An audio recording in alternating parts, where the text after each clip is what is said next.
So we are told here the marginal revenue and the average cost functions of biashara are given below. So they have given us the marginal revenue.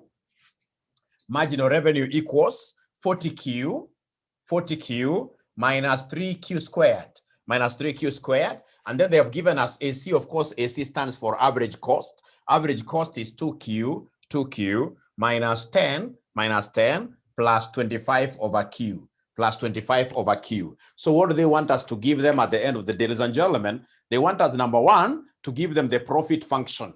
So they want us, number one, to give them the profit function, and then number two, the maximum profit. So how do we get profit, ladies and gentlemen? Remember that for us to be able to get our profit, which is normally designated as pi, pi will always be equal to total revenue minus total cost.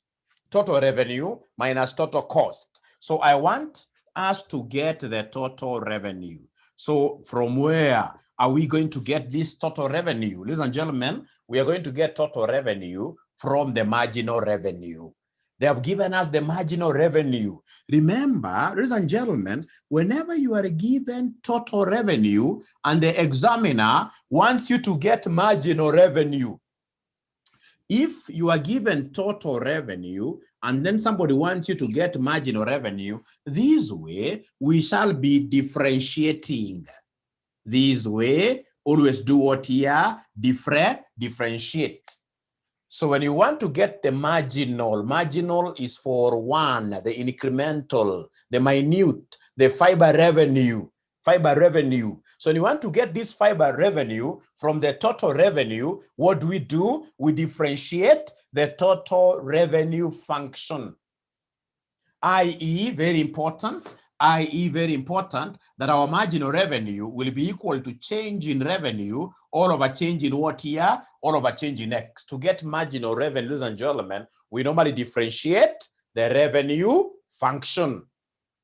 This means gradient. This means differentiating. Now, how about this other way around, where the examiner gives you marginal, the small revenues, and then he expects you to get total revenue? So, ladies and gentlemen, the other side of the coin, if you are given marginal revenue and the examiner wants us to ascertain total revenue, then what we shall do here is to integrate. We integrate marginal revenue for us to be able to get total revenue. This is very important, ladies and gentlemen, for us today. Here, what they have done, they have given me marginal revenue, and they would want me to give them the total revenue. I like this. So how will I get this? How will I get this?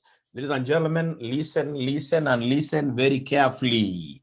For us to be able to get total revenue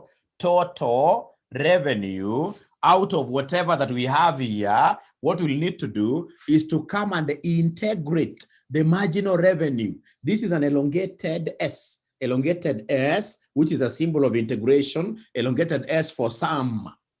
We shall sum the fiber small revenues. We sum them up for us to be able to get the total revenue. Now, ladies and gentlemen, please remember a quick reminder. If you are told here to integrate ax raised to power n, if you're told here to integrate ax raised to power n, is there anybody who can remind us that formula of integration? Can somebody remind us the formula of integration?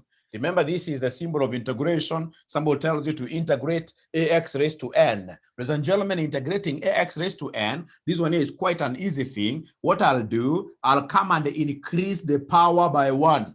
We increase the power by 1, and then we divide by the new power. We increase the power by 1, and then we divide by what here? We divide by the new power. Anytime we talk about integration, ladies and gentlemen, the key thing that will always come to my mind, is that integration, which is sum, elongated S here for summation. Integration means that we increase the power by 1, and then we divide by the new power, and then, of course, never forget to add the constant of what here? The constant of integration. Ladies and gentlemen, let me make this even clearer. If somebody tells you to integrate 7x raised to power 6, 7x raised to power 6, ladies and gentlemen, integration. This will be 7x raised to a new power. How do we get our new power? To get our new power, ladies and gentlemen, to get our new power, we shall always increase the old power by 1. So in this case here, this will be 6 plus 1, which gives me 7. All over what here? The new power, which is 7. And then, of course, as usual, it cannot end without a constant of integration. It can't end without a constant of integration. Are you able to hear me, ladies and gentlemen? There is a student who is saying that he or she can't hear me. How about the other students? Are you able to hear me? How about the other students? Are you able to hear me? Yes. Yes. So the problem then will be very clear. The other side, on the other side of the students here, that student must be having a problem with their internet, yes. Their internet, yes. So then at the end of the day, what do we have here? These 7 and 7 cancels out. So it cancels out, giving me x raised to 7 plus the constant of integration, which later on I'll be explaining to you. Very important. So ladies and gentlemen, here we are. What if somebody tells you to integrate this one, x plus perhaps 5? If somebody tells me to integrate x plus 5 with respect to x, there is no problem. What I'll need to do is to integrate one term at a time. We shall integrate one term at a time, and I will start with this term here, x. But again, remember, when you see a term like this, x alone, it has got an implied raised to what here? An implied raised to 1. It has got an implied raised to 1. This is an implied. It's there, it's there. So when I'm integrating, I have to be cognizant of that fact. So then how do I go ahead and integrate? To integrate this, I'll increase the power by 1. So then this will be x raised to power 2, all over 2. So this is a constant. A constant does not disappear in integration. We don't lose anything. In integration, ladies and gentlemen, whenever you see a constant like this, the easier way of you remembering, whenever you see a constant like this in integration, it takes up the variable of the function.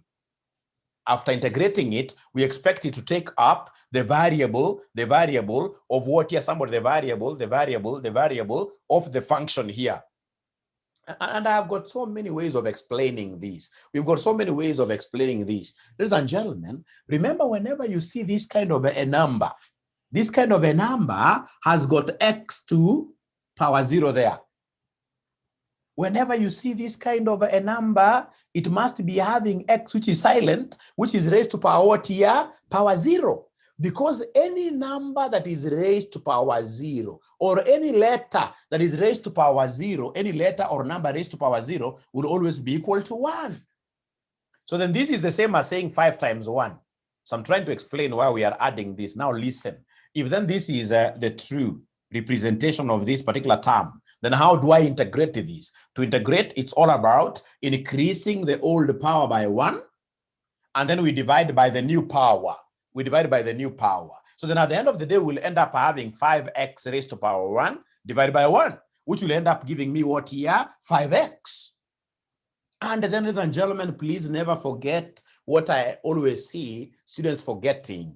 The most important thing is that after I've finished my integrals, integrating all the terms, please, you should never forget what here? You should never forget k. You should never forget k. You should never forget K. K is so important. K is so important. K is so important.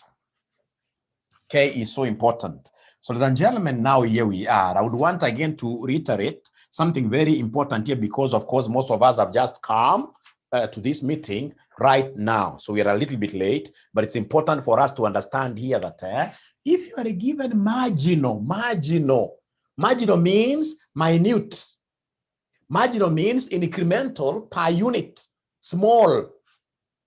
If you are given marginal revenue and your interest is to ascertain the total stem, the total revenue, then what you need to do is to come and integrate the marginal.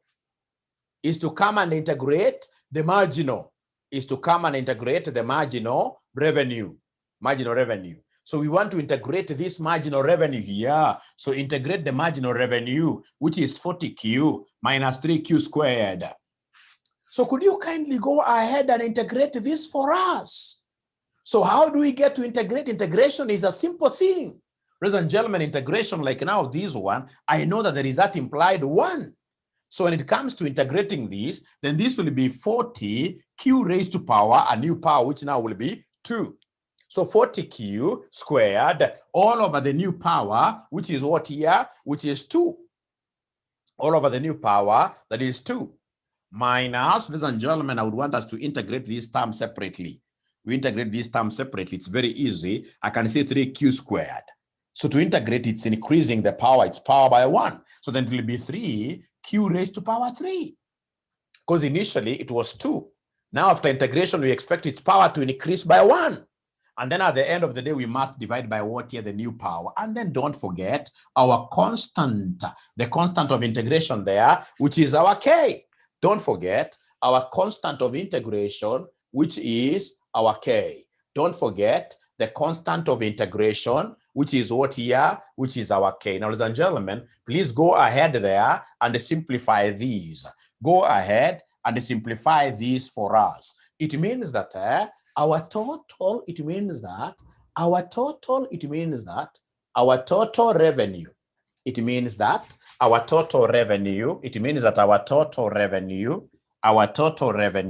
which is our R, will be 40 over 2, that is 20q squared minus 3 and 3 cancels out, leaving me with q raised to power 3 plus k. And then I remember the person who taught me this QA a long time ago. He told me that this k is a constant. This k, whenever you see k, for example, in the cost function, whenever I see k in the cost function, k will be fixed cost. In the cost function, constant cost is the fixed cost. But now, ladies and gentlemen, when it comes to revenue, if you are taking your notes there, when it comes to revenue, k will always be equal to what here? 0. When it comes to revenue, k will always be equal to 0. K will always be equal to 0. When it comes to revenues, k will always be equal to 0. But why is that the case? Ladies and gentlemen, for revenue, you have to be quite business thinking student to appreciate straight away that k will be equal to 0 automatically. Why?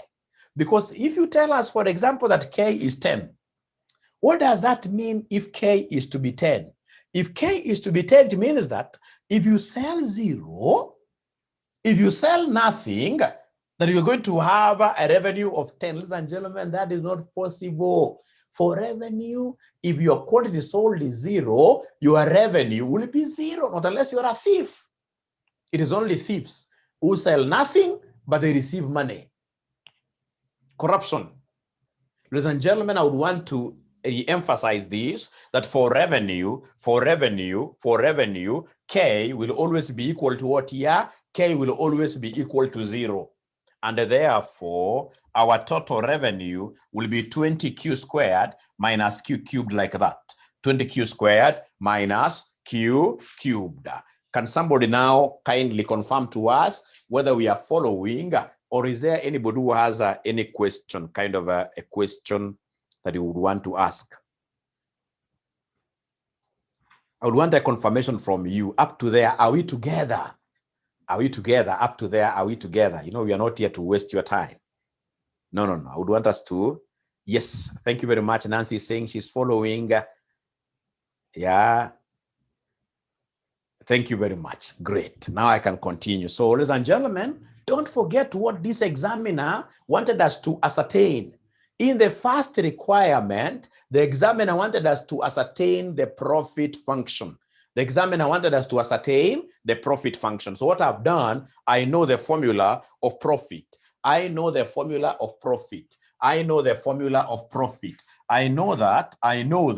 my profit, ladies and gentlemen, I know that my profit equals revenue minus what? Cost. Profit equals revenue minus cost. So revenue, I've been able to take care of revenue. How about cost? Cost, I'll be able to take care of it very fast from where? From this AC.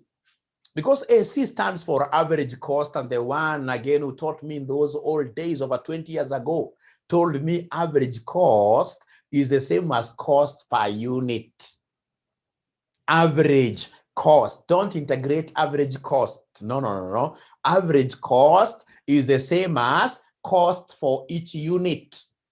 And therefore, for us to be able to get, ladies and gentlemen, total cost, you need to take the average cost times the total quantity produced and sold, times the total quantity produced and sold. So I'm repeating this again, that average cost is the same as what your cost per unit. And if you have got cost per unit, to get total cost, then you have to take the cost per unit, which is average cost, times number of what year units, and that is it.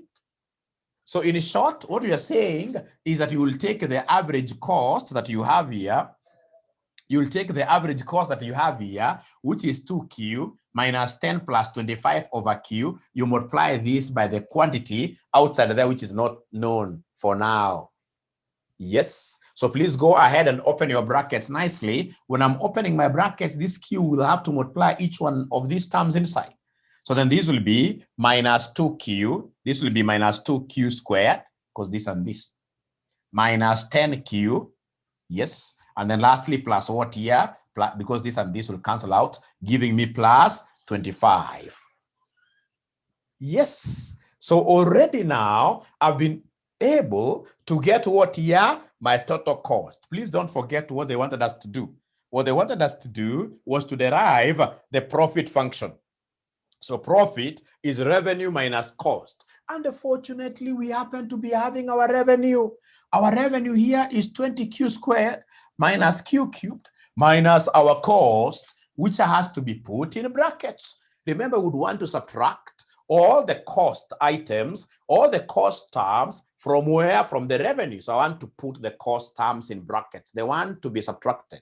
The function to be subtracted must always be put in brackets. So we have here in brackets here 2Q cubed, 2Q squared, I mean, minus 10Q plus 25, and then that is it. So now the only thing we need to do is to go ahead there and open brackets, because as per body mass, there is nothing inside this bracket here that you can combine. There is nothing inside the brackets here that you can combine. So what we need to do is to go ahead, ladies and gentlemen, and open the brackets here. Would want to go ahead and open the brackets here. So our profit at the end of the day will be equal to, of course, the terms here will remain. So we have 20Q squared minus Q cubed. And then now we have each of the terms inside here will have to change. The sign will have to change. So minus 2Q squared, because minus, whenever you have a minus outside, a minus is very powerful. So minus 2Q squared plus 10Q. All the terms inside here must have their signs changing. Minus 25. Now from there, ladies and gentlemen, our work now will be to put like terms together. Like this 20Q squared, do we have a like term for the same? Yes, I can see minus 2Q squared. Remember, I have to read this sign, which is before. So minus, yes. So 20Q squared minus 2Q squared, this will give us what here? 18Q squared. So I have to tick this because I've taken care of the Q squared term. From there, we have this Q cubed. It doesn't have a partner. What I need to do is to come and tick it there. And then I say minus Q cubed like that. Ladies and gentlemen, from there, we have what here? We have plus 10Q here. Because also it doesn't have a term, a like term, minus this one also, minus 25 like that. So that is it. This is our profit what here? Profit equation, which this examiner wanted us to ascertain. So before I continue, again, I would want some kind of confirmation from you. Is there anybody who has a question? Is there anybody who has a question? If you don't have a question, before I continue, it will be important for me to know that we are together. Are we following? Great. James says he's okay. James says he's okay. How about the other students? It will be very important for me to know whether they are really following. Yeah, David says very okay. Very okay. Following, thank you very much. Okay, thank you very much. Thank you very much. Now, ladies and gentlemen, after that, the next thing that they want us to do, is to give them the maximum profit. I'm quite used to these maximization aspects. So when they want me to give them maximum profit, what do they want me to do? When they want me to give them the maximum profit, ladies and gentlemen, maximum profit, I know for sure that at maximum profit, where profit is maximum here, or even minimum, at maximum or minimum, or even minimum, we have got what we call turning points. And the most important thing you're supposed to know about turning points is that their gradient, if you're to put a tangent here, their gradient always equals what here? 0. Their gradient is always equal to 0. Anything you hear about maximizing profit, minimizing cost, you should always know that the gradient at those particular optimal points, you call them optimal points. The gradient at the optimal point is always equal to what here? 0. And this is what we call the first order condition. This is what we call the first order condition. The first order condition. This is what we call the first order condition. First order condition for maximization and the minimization, that the gradient is always equal to. Now, ladies and gentlemen, again, the moment you mention the word gradient, I know there is something that I'll always have in my mind, that the gradient has got everything to do with differentiation. Gradient has got everything to do with differentiation. Gradient has everything to do with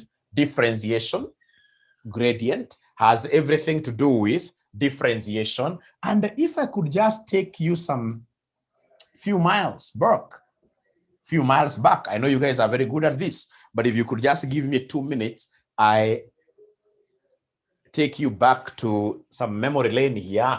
For differentiation, if you are given y equals ax raised to power n, for differentiation, if you are given y equals ax raised to power n, to get dy over dx, how do we do this?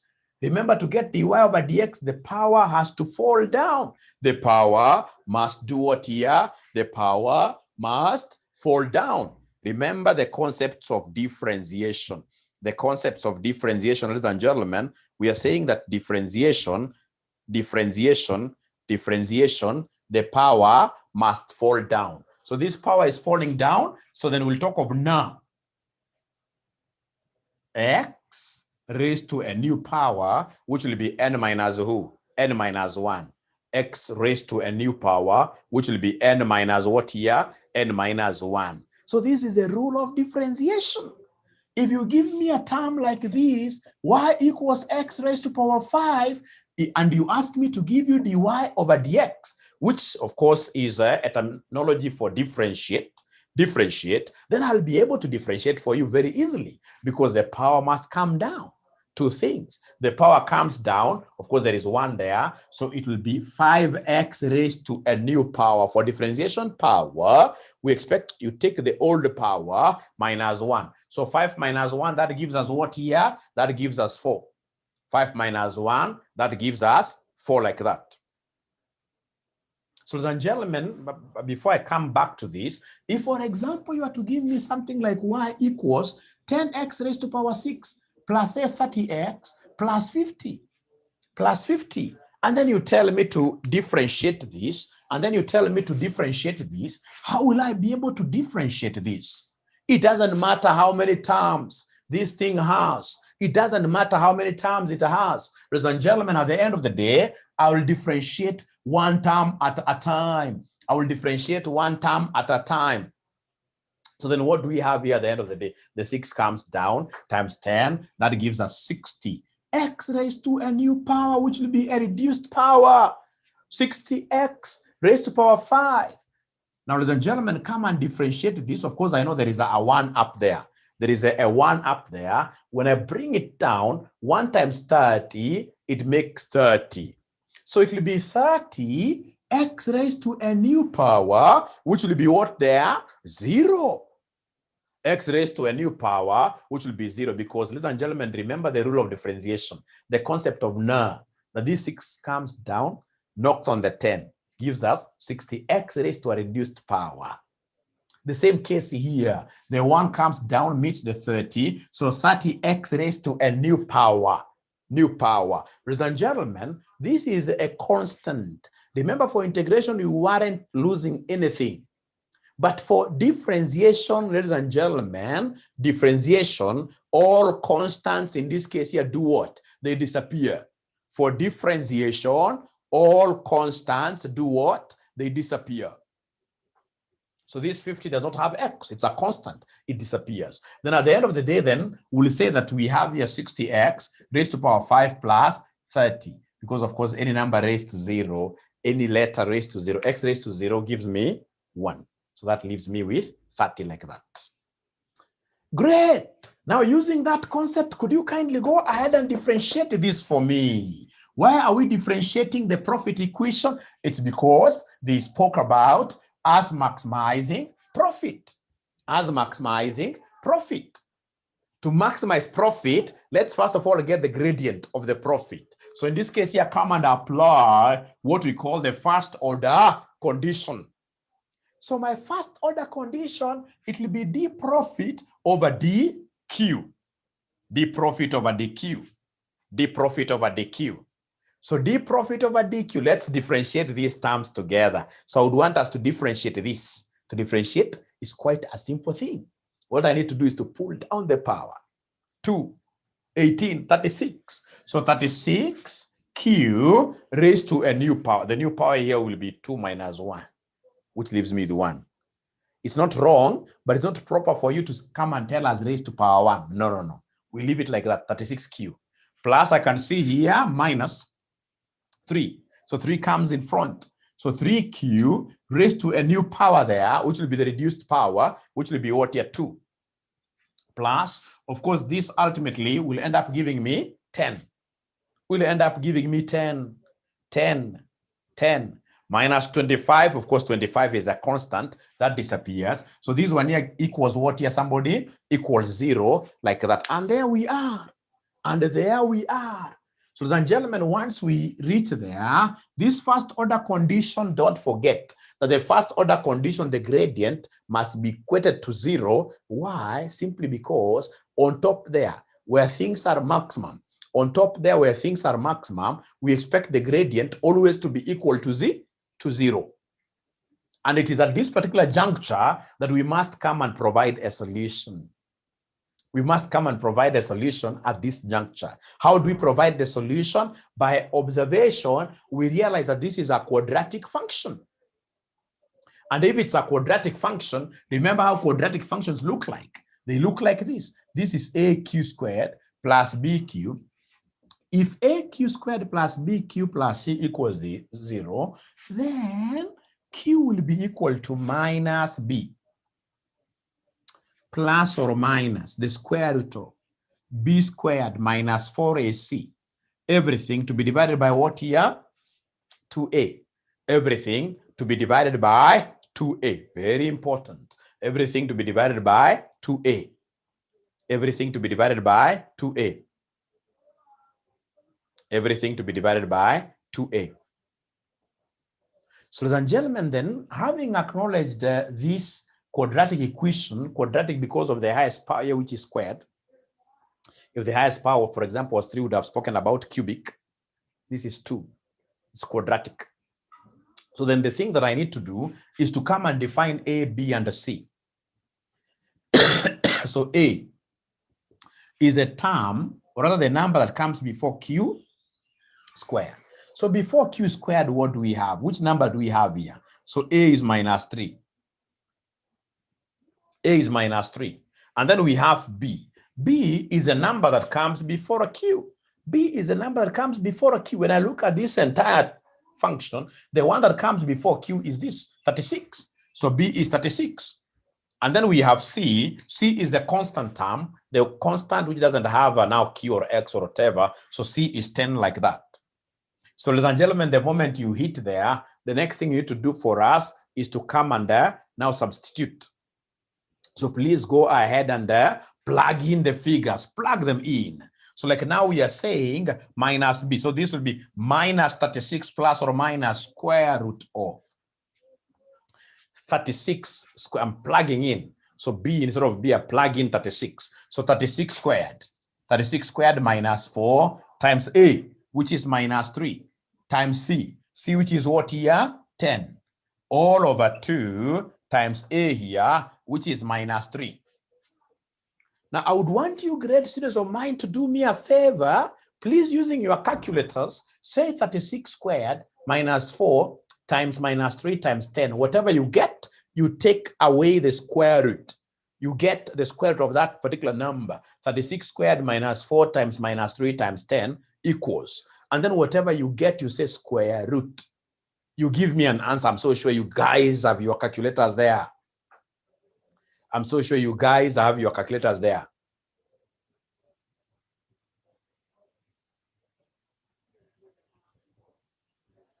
I'm so sure that you guys have your calculators there. Can somebody help me out as we finish this? I would want us to finish this at exactly 140. 140, and then we agree on the way forward. Then we agree on the way forward,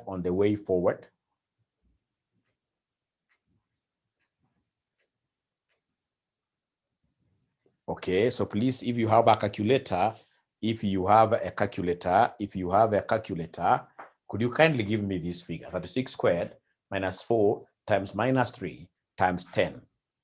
Whatever you get there, that answer, simply give us the square root.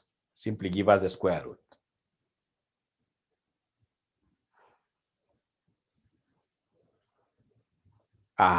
David gives us 37.63. Can someone else confirm that whatever David is giving us is truthful, is correct?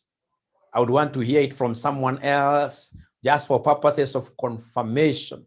For purposes of confirmation, someone else. After getting the square root, are we able to see that 37.63? Somebody. What are we doing? Using our calculators, 36 squared minus 4 times minus 3 times 10. Whatever we get, we say equals.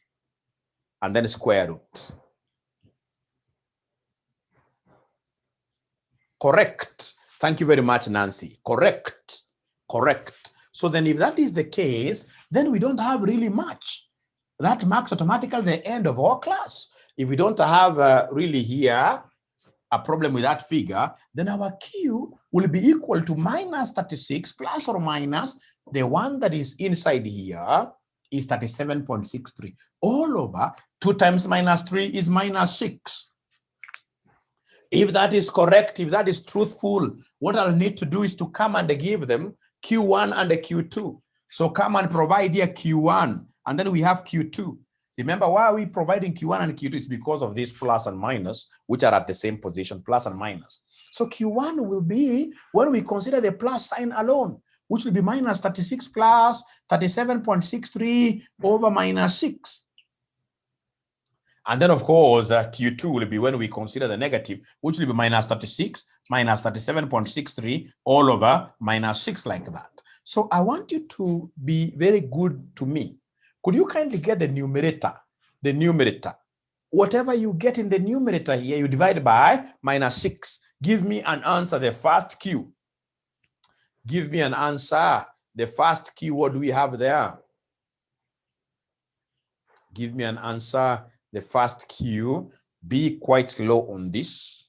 You take minus 36 plus 37.63 equals. And then you say divide by minus 6. Divided by minus 6. So Nancy is giving me 12.27. 12.27.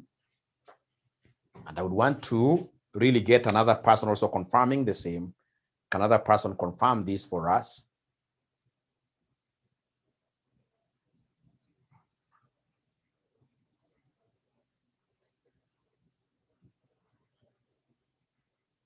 So as we finish, let's finish with power. Let's finish with power. Nancy is saying that the second one, I don't know. Which one is supposed to be minus 0.27? I want to believe is the first one, eh?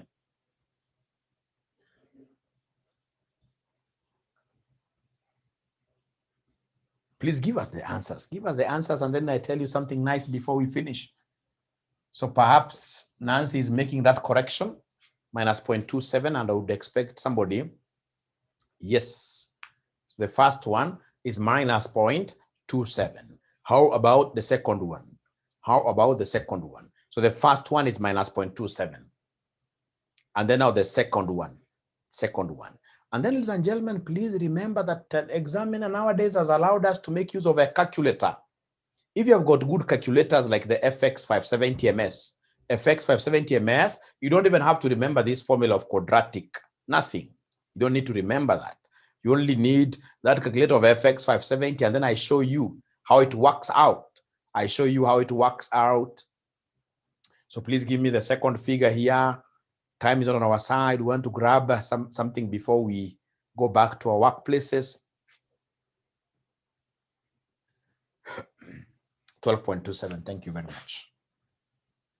So, ladies and gentlemen, we have come to the end of this. Of course, in terms of giving advice, it's not possible for us to have a negative quantity. Negative quantity, not possible. Right? So therefore, the profit maximizing output is 12.27. This is the profit maximizing output, and it is the one that I will plug in here to be able to get what the examiner wanted me to ascertain, which is what here, maximum profit, not this.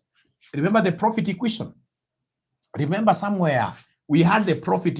So in this profit equation, just go there and do what here, substitute.